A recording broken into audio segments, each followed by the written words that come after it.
Assalamualaikum bunda-bunda tercinta. Selamat datang di channel Ketika Ingin Tahu. Jangan pernah menatap mata anak Anda secara langsung jika Anda ingin mereka berani menceritakan rahasia terbesarnya.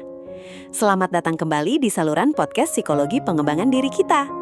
Dari kecil, kita selalu dididik bahwa menatap mata lawan bicara adalah bentuk penghargaan, tanda kejujuran, dan pilar utama dalam berkomunikasi.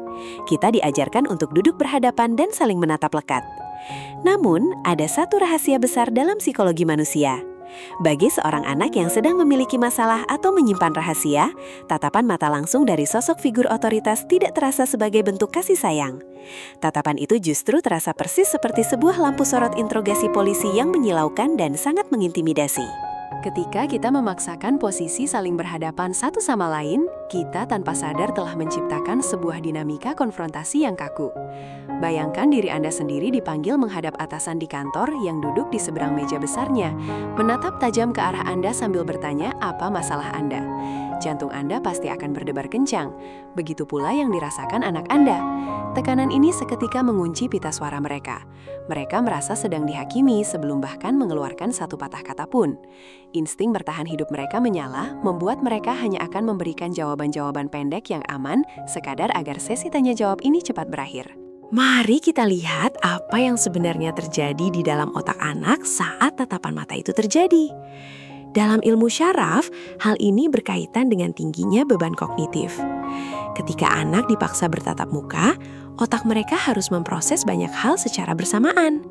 Mereka tidak hanya harus mencari kata-kata untuk menjelaskan masalah mereka, tetapi sistem visual mereka juga harus sibuk, memindai dan menerjemahkan setiap kerutan di dahi Anda, setiap pergerakan bola mata Anda, dan setiap hela napas Anda.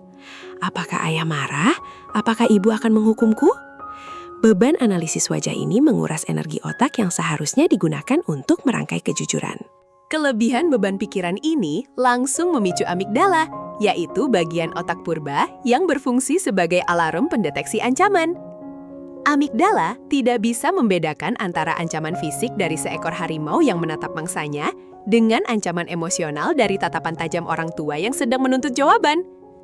Begitu amigdala membunyikan alarm bahaya, korteks prefrontal, bagian otak yang mengatur logika, bahasa, dan kemampuan berekspresi langsung dimatikan. Anak Anda secara harfiah kehilangan kemampuan untuk berbicara dari hati ke hati karena otaknya telah memasuki mode bertarung atau lari. Ini adalah reaksi biologis murni, bukan bentuk pemberontakan. Lalu, bagaimana kita bisa membongkar pertahanan mental ini? Jawabannya terletak pada sebuah pendekatan psikologis revolusioner yang sangat sederhana, namun efeknya luar biasa dahsyat. Pendekatan ini dinamakan komunikasi paralel. Daripada duduk saling berhadapan sebagai pihak yang berlawanan, cobalah memposisikan diri Anda berdampingan dengan anak Anda. Duduklah bersebelahan, memandang ke arah yang sama, menghadapi dunia luar bersama-sama. Perubahan orientasi fisik yang kecil ini seketika mengirimkan pesan bawah sadar ke otak anak bahwa Anda bukanlah ancaman, melainkan rekan satu tim yang aman. Bukti paling nyata dan paling sering tidak kita sadari dari komunikasi paralel ini adalah saat kita berada di dalam mobil. Ingat-ingatlah kembali, kapankah Anda mendapatkan percakapan paling berharga, paling panjang, dan paling jujur dengan anak Anda? Hampir pasti jawabannya adalah saat Anda sedang menyetir dan mereka duduk di kursi penumpang. Mobil adalah laboratorium komunikasi paralel yang sempurna. Mata Anda berdua secara alami tertuju ke arah jalan raya di depan. Tidak ada keharusan untuk saling memandang. Dinamika ini menghancurkan tekanan sosial secara instan. Di dalam mobil atau saat duduk menghadap pemandangan, terjadi sebuah fenomena psikologis yang dikenal dengan sebutan perhatian bersama atau joint attention. Ketika perhatian visual Anda berdua difokuskan pada objek ketiga di luar sana, masalah berat yang sedang ingin dibahas seolah-olah dipindahkan keluar dari diri sang anak. Masalah itu kini diletakkan di kaca depan mobil, di jalanan, atau di cakrawala. Hal ini membuat masalah terasa lebih berjarak, lebih tidak mengancam ego sang anak, dan menjadi sebuah teka-teki luar yang bisa kalian pecahkan bersama-sama. Keuntungan luar biasa lainnya dari posisi paralel adalah bagaimana keheningan berubah maknanya. Jika Anda duduk berhadapan langsung, jeda diam 10 detik saja akan terasa seperti siksaan mental yang canggung. Otak akan panik mencari kata-kata untuk mengisi kekosongan. Sebaliknya, saat Anda memandang ke depan bersama-sama, keheningan 10 detik hanyalah momen wajar di mana Anda berdua sedang menikmati pemandangan. Keheningan yang rileks inilah yang memberikan ruang mental bagi anak untuk mengumpulkan keberanian yang sangat mereka butuhkan guna merangkai kata demi mengungkap luka terdalam mereka. Tentu saja, Anda tidak harus terus-menerus menyetir mobil tanpa tujuan hanya untuk berbicara. Anda bisa mendesain komunikasi paralel ini dalam keseharian. Salah satu yang terbaik adalah mengajak anak Anda berjalan kaki berdampingan. Misalnya berjalan memutari komplek perumahan atau menyusuri taman kota. Berjalan kaki tidak hanya membebaskan anak dari paksaan kontak mata, tetapi ritme langkah kaki yang selaras antara Anda dan anak Anda terbukti secara ilmiah mampu meregulasi sistem syaraf pusat, menurunkan hormon kortisol penyebab stres, dan memicu pelepasan hormon endorfin. Cara lain yang tak kalah cerdik adalah mengajak mereka melakukan pekerjaan fisik ringan secara bersama-sama, memasak di dapur, mencuci piring di wastafel, merakit mainan, atau mencuci kendaraan. Kunci utamanya adalah tangan Anda berdua tetap sibuk bekerja dan mata Anda berdua terfokus pada pekerjaan fisik tersebut. Ketika kesadaran logis mereka sedang sibuk mencuci atau mengaduk adonan, gerbang pertahanan emosional bawah sadar mereka terbuka lebar.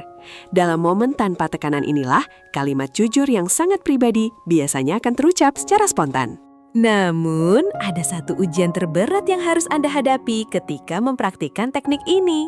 Saat trik komunikasi paralel ini akhirnya bekerja, akan tiba momen di mana anak Anda melontarkan sebuah pengakuan besar yang mungkin sangat mengejutkan atau membuat hati Anda teriris. Insting pertama Anda sebagai manusia pasti ingin langsung menoleh, membelalakan mata, menatap wajah mereka, dan merespons dengan penuh emosi. Jika Anda sungguh ingin obrolan itu berlanjut, saya mohon, tahan diri Anda sekuat tenaga. Jangan pernah menoleh secara tiba-tiba. Begitu Anda menoleh dan menatap mereka dengan tatapan kaget, Anda baru saja mematahkan sihir paralel tersebut. Lampu sorot interogasi itu kembali menyala terang benderang. Amigdala mereka akan kembali mendeteksi ancaman dari ekspresi terkejut Anda. Dan cangkang perlindungan diri mereka akan langsung menutup rapat seketika itu juga. Jadi, tetaplah melihat ke depan, bernafaslah dengan tenang.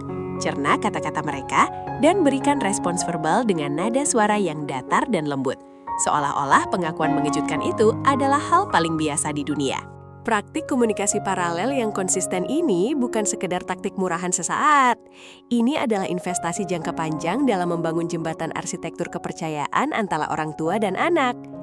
Ketika anak belajar bahwa mereka bisa mendatangi Anda, menceritakan kegelapan terburuk mereka tanpa harus ditusuk oleh tatapan penghakiman, mereka akan menjadikan Anda sebagai tempat berpulang. Mereka menyadari bahwa cinta Anda tidak bersyarat pada kesempurnaan mereka. Mereka tahu bahwa di sisi Anda, berdampingan dengan Anda, mereka selalu memiliki sekutu terkuat untuk menghadapi dunia. Keindahan dari ilmu psikologi ini adalah bahwa prinsip ini tidak hanya berlaku secara eksklusif untuk anak-anak atau remaja. Ini adalah kebenaran universal tentang sifat biologis manusia. Jika Anda sedang menghadapi konflik dengan pasangan hidup Anda, kolega bisnis, atau sahabat yang keras kepala, cobalah hentikan perdebatan tatap muka di meja makan. Ajaklah mereka berkendara menembus kota di malam hari, atau sekadar duduk berdampingan di teras rumah menghadap taman. Anda akan terkejut melihat betapa cepatnya ego orang dewasa pun bisa melunak saat tekanan kontak mata dihilangkan. Jadi, mulai hari ini, ubahlah paradigma komunikasi Anda. Kesampingkan ego otoritas yang menuntut anak untuk selalu menatap mata Anda saat dinasehati. Jadilah penyembuh yang cerdas, bukan interrogator yang menakutkan. Lain kali, jika Anda ingin benar-benar mendengar suara hati mereka yang paling jujur, jangan panggil mereka untuk duduk di seberang meja Anda. Sebaliknya, panggil mereka untuk berjalan di sisi Anda. Terima kasih telah mendengarkan podcast pengembangan diri ini. Terapkan ilmu ini hari ini juga. Dan saksikanlah keajaiban transformasi hubungan Anda. Sampai jumpa di episode inspiratif berikutnya. Terima kasih sudah menonton channel kami, Bunda. Jangan lupa subscribe ya.